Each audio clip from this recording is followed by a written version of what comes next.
Welcome to my YouTube channel R studies.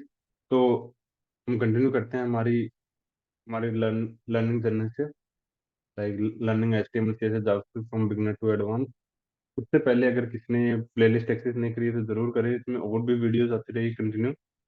और और अगर कोई टॉपिक रह जाता है तो जैसे HTML के काफी टॉपिक ऐसे हैं जो अभी रह गए हैं, काफी टैग्स ऐसे हैं जो रह गए हैं, तो मैं उसके लिए एक अलग से प्लेलिस्ट बना दूंगा जिसमें हम एक एक पर्टिकुलर लैंग्वेज के एक एक टॉपिक को कवर करेंगे। जैसे तो हम कंटिन्यू करते हैं इससे हमारे हमारे इस लर्निंग जर्नी से। तो हमने लास्ट वीडियो में हमने देखा कि एंकर टैग क्या होता है, इमेज टैग क्या होता है और कैसे वर्क करते हैं। तो आज हम देखेंगे कि इनकी क्लासेस क्या होती है और आईडीज क्या होती है, और हम थोड़ी बहुत स्टाइलिंग देखेंगे कि स्टाइलिंग कैसे कैसे करते हैं हम। तो अगर जैसे कि हम अगर किसी हम क्लास की बात करें, क्लासेस क्या होती है। तो क्लासेस बेसिकली ये है कि हम किसी पर्टिकुलर टाइप को हम डिफाइन कर रहे हैं कि इसका नाम ये होगा।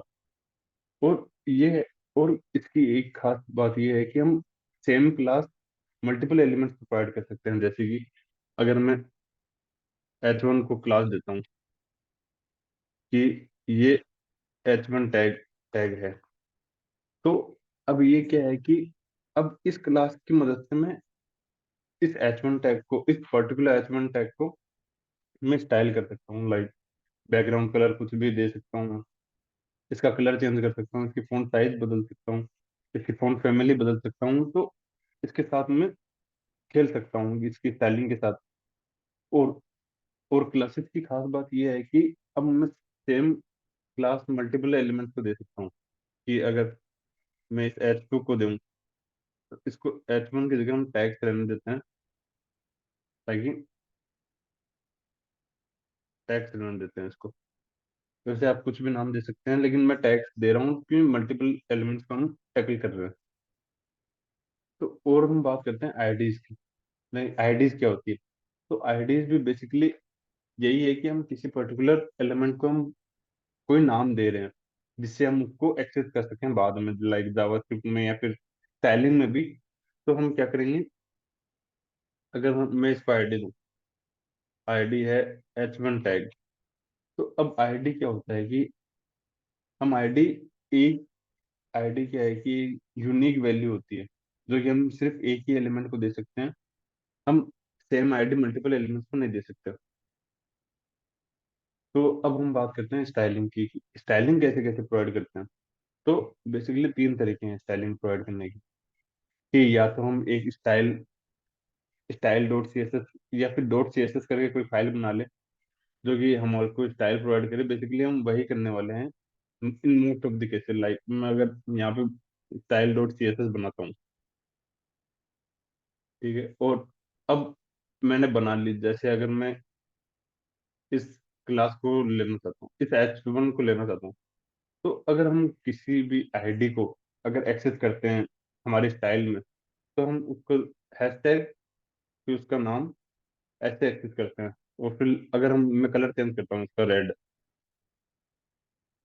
तो आप देखोगे इसको अभी कुछ भी नहीं हुआ क्योंकि हमने हमने स्टाइल मतलब हमने CSS फाइल तो बना ली, लेकिन हमने लिंक नहीं किया इसको। तो हम इसको पहले लिंक करते हैं। लिंक कैसे करेंगे, हम हेड टैग में जाएंगे और यहाँ पे एक लिंक टैग होता है जो कि स्टाइल स्टाइल शीट के लिए है। ये देखो यहाँ पे लिखा हुआ है कि ये स्टाइल शीट के लिए है। और हमने यहाँ उसका नाम देना है स्टाइल डॉट सी एस, हमने उसका नाम रखा है। अब देखो H1 का टैग इस H1 टैग का कलर चेंज हो गया रेड। वैसे ही दूसरा तरीका है कि हम हेड के अंदर ही हम एक स्टाइल टैग बना लें, क्योंकि हमारे पास एक स्टाइल टैग भी होता है। अगर हम उसको लें, ये देखो, अब स्टाइल टैग में हम बेसिकली सेम वैसे स्टाइल दे सकते हैं जैसे हमने पहले दी। हम इस बार टैग्स लेंगे। तो क्लासेस को कैसे टैकल करते हैं, तो हम यूज करेंगे डॉट, फिर क्लास का नाम, फिर कर्ली ब्रैकेट। और अगर इसमें मैं कलर दूं तो इसमें ग्रीन देता हूँ। तो अब देखो कलर ग्रीन हो गया। अब इसका कलर ग्रीन क्यों नहीं हुआ, क्योंकि ये भी तो एक टैग क्लास में है। तो बेसिकली क्या होता है कि जो पहली प्रायोरिटी दी जाती है, वो दी जाती है आईडी को, फिर आती है क्लासेस, ऐसे करके आते हैं। और एक होता है इनलाइन स्टाइल, कि मैं डायरेक्ट इसी H1 टैग के अंदर स्टाइल दे सकता हूँ। अब अगर इसको मैं कलर चेंज करूँ, कलर चेंज करता हूँ येलो में, येलो में। अब देखो, तो अभी आपने देखा कि मतलब सबसे ज्यादा महत्व होता है इनलाइन स्टाइल का, उसके बाद होता है आईडी का, उसके बाद क्लासेस का होता है। और ऐसे बहुत से होते हैं जिनको मैं शेयर कर दूंगा, आप पढ़ सकते हो, मैं इसके डिस्क्रिप्शन में आपको लिंक दे दूंगा गूगल ड्राइव का। तो ये हो गया हमारे एल से रिलेटेड बातें। और बेसिकली, और इनपुट टैग में हमने एक और बात करनी थी, कि आपने कभी देखा होगा कि मतलब इसके अंदर लिखा हुआ होता है कि first name, last name, input tag के अंदर लिखा हुआ होता है, जिसको जैसे हम कुछ टाइप करते हैं तो वो डिसअपीयर हो जाता है। तो वो कैसे करते हैं? तो बेसिकली ये एक प्लेस होल्डर है।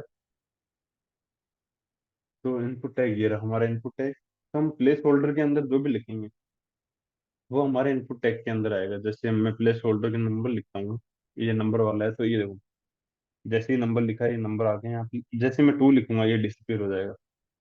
तो ये हो गया प्लेस होल्डर। तो बाकी हम अब नेक्स्ट वीडियो में क्या करेंगे, हम एक प्रोजेक्ट पे काम करेंगे। हम एक प्रोजेक्ट के थ्रू समझेंगे पूरे इसको। तो हम पहले हम ट्राई करेंगे ई कॉमर्स वेबसाइट बनाना, बेसिक ई कॉमर्स वेबसाइट बनाना, बिना जावास्क्रिप्ट के। फिर हम धीरे धीरे उसमें जावास्क्रिप्ट ऐड करेंगे, जावास्क्रिप्ट सीखेंगे। और अगर किसी ने अभी तक ये प्लेलिस्ट एक्सेस नहीं करी है तो जरूर करें इसको। और और अगर कोई इंपॉर्टेंट चीज छूट जाती है तो वैसे भी मैं सभी कवर करने वाला हूँ। तो उसके लिए जल्दी वीडियो आनी स्टार्ट हो जाएगी। So till then, have a great day, everyone. Thank you.